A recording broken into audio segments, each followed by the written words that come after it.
সুন্দরী কি কাণ্ড করছে, এখন ওর কাছে গিয়ে খাচ্ছে। এত বদমাশি করে যে একটা খাইতে পারিস না, সব লাগে তোর। মুখ লুকাইস আবার, তো লজ্জা লাগে না মুখ লুকাইস?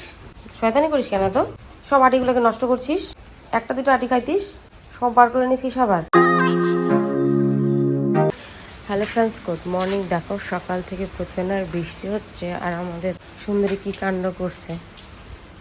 ও ছুটে গিয়ে সব খড়ের আটিগুলোকে আমি এখন এগুলো সরায় রাখলাম, আধা আধা করে সব হিসুর সাথে পটির সাথে মিশায় পরে যে হালকা করে বানলাম, এখন ওর কাছে গিয়ে খাচ্ছে।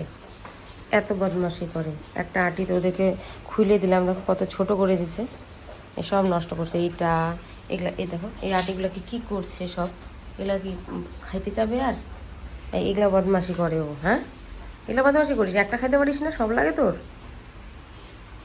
মুখ লুকাইস আবার, তো লজ্জা লাগে না মুখ লুকাইস? হ্যাঁ, শয়তানি করিস কেন? তো সব আটিগুলোকে নষ্ট করছিস, একটা দুটো আটি খাইতিস, সব বার করে নিছিস আবার। এগুলাই খা তুই এখন, বেশি বেশি বদমাশি। হ্যাঁ, ওই মুখ লুকাইস কেন এখন? বেশি হয়ে গেছিস তুই, সব লাগে তোর, সব লাগে। খা, এর সাথে খা এবার। বৃষ্টি করতেছে, ওগুলো পরিষ্কারও করতে পারছি না, তাহলে আমার ভিজে ভিজে পরিষ্কার করতে হবে। দেখো আরেকজনকে দেখো, শিঙের সাথে লাগাই ইসে করতেছে। আমাদের লালি এখন মোটামুটি খায় খড়, বৃষ্টিটা কমলে তোকে বাইরে দিয়ে দেবো। তো বন্ধুরা, তোমরা তো জানোই যে বাজারে আমাদের একটা জুতার দোকান রয়েছে। এই জুতার দোকানটাতে আগাগোড়া আমার শ্বশুরই দোকানদারি করতো, কিন্তু এখন শ্বশুরের শরীর ভালো না বলে শ্বশুর বাড়িতে থাকে আর বর দোকানদারি করে।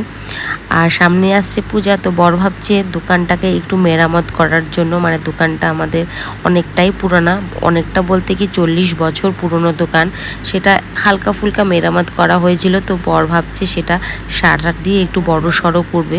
তো দেখো দোকান খালি করা হয়েছে, আর দোকান থেকে সব মাল বাড়িতে আনা হয়েছে। এদিকে বৃষ্টি আর এদিকে এত মাল কি রাখা যায় বলো? ভাগ্যিস তা অত মাল ছিল না। বড় কয়েক মাস ধরে মাল উঠায়নি, কারণ দোকানটা বড় করবে বলে। ভাঙ্গাভাঙ্গি হলে এত মাল কোথায় রাখবে, সেই জন্য আর মাল উঠায়নি। আর এদিকে দেখো আমাদের গরুরা রেস্ট করছে। গোয়াল ঘরটা কিন্তু বেশ পরিষ্কার, বিকালবেলা মা একটু পরিষ্কার করে দিয়েছে। তো দেখো দুনিয়ার মাল নিয়ে এসছে, তো মালগুলো আস্তে আস্তে করে ডাব্বার মধ্যে ভরে রাখা হয়েছে, কারণ এলোমেলো করে রাখলে পরে বাচ্চা কাচ্চার বাড়ি কখন কি হয় না হয় সব ছিঁড়ে ছুটি থাকবে। দেখা গেলো এর জোড়া ওখানে ঢুকে গেল, ওর জোড়া ওখানে ঢুকে গেল। তো দোকানটা ঠিক হলে তো আবার মালগুলো নিয়ে যেতে হবে দোকানে। কয়েকদিন পর বর আবার যাবে কলকাতা থেকে আবার কিছু টাকার মাল নিয়ে আসবে, কারণ যেহেতু পূজা চলে আসতেছে, পূজার আগে তো মাল ভরতেই হবে। আর দেখো এদিকে চৌকির তলাতেও রাখা হয়েছে, মানে কোথায় রাখা হয়নি, এদিকে বারান্দায়, চৌকির তলায়, সাইডে, উঠানেও কিছু রাখা হয়েছে। আমাদের দোকানটা কমপ্লিট হয়ে গেলে পরে অবশ্যই তোমাদের সাথে শেয়ার করব।